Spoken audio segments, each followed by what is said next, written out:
Hello, I'm Dr. and U.S. Senator Tom Coburn from Oklahoma. This was a historic week in Washington. For the first time in more than 15 years, Congress, under leadership of the House Republicans, is making significant spending cuts. While these cuts aren't nearly enough, the American people should be encouraged.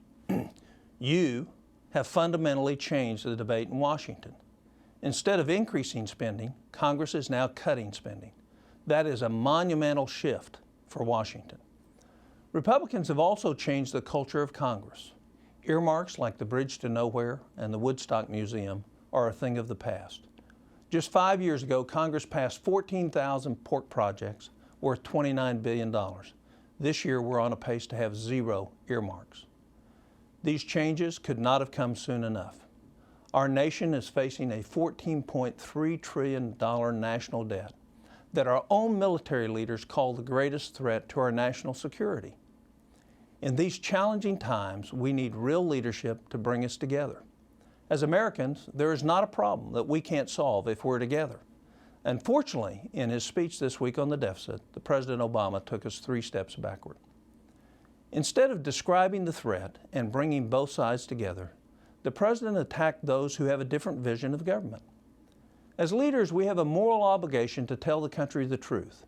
The truth is we could face a serious debt crisis sooner than anyone expects.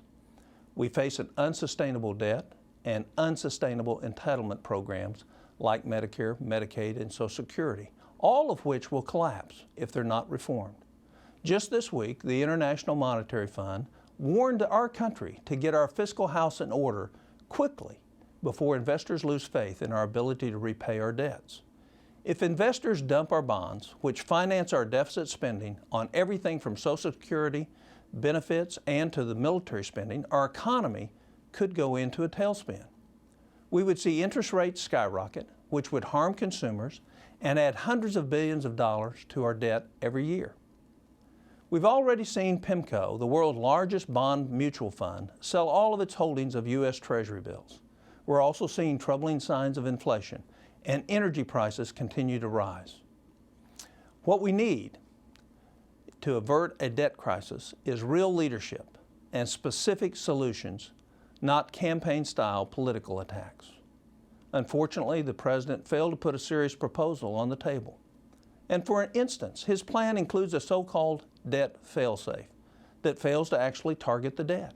Entitlement spending alone accounts for more than 80% of our long-term debt burden.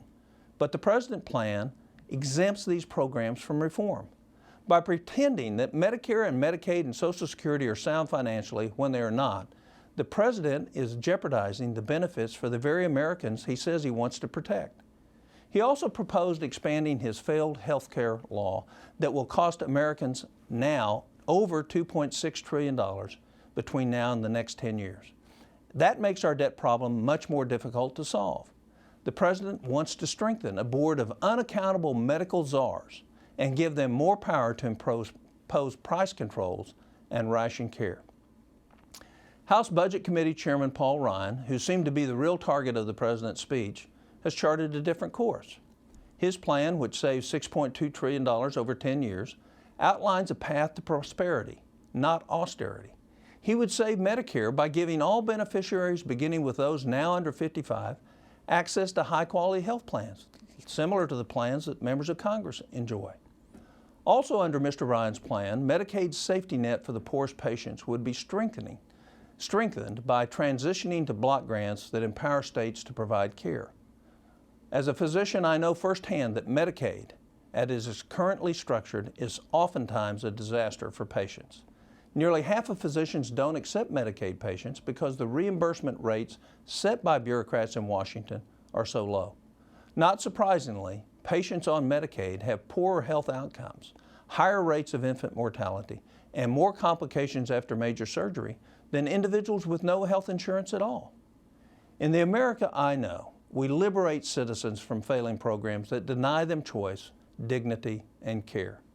The President's plan, on the other hand, forces 24 million Americans into a failing Medicaid program that routinely denies care to patients who have no other options. The President also underestimated how much we could save by going after waste, fraud, and abuse. In just 6 years of oversight in my office alone, we have identified more than $350 billion in annual waste in the federal government. The President says he wants to use a scalpel, but as a physician, let me tell you, when it comes to waste and duplication at the federal government level, we don't need a scalpel. We need a chainsaw. Finally, on the issue of tax reform, the President walked away from serious bipartisan compromise on tax reform reached by his very own Deficit Commission on which I served. Our blueprint lowered tax rates for everyone, reduced the deficit by stimulating real economic growth. The President's plan undermines our bipartisan agreement by calling for rate increases that will slow the economic growth that he so much wants. As someone who has spent most of my 63 years outside of politics, I know there isn't a problem we can't solve if we do it together. But the only way we can solve them is to put our political careers on the line and stop engaging in petty political attacks. To my Republican colleagues, I often ask, what good is the Republican Party without a republic? And to my Democrat colleagues, I ask, what good are your promises without an economy to sustain them? This week showed how far we have come, but also how far we have to go. As long as you, we the people, stay engaged and hold Washington accountable, I have no doubt we'll address the challenges ahead and secure the blessings of liberty for future generations. May God bless you and our great country.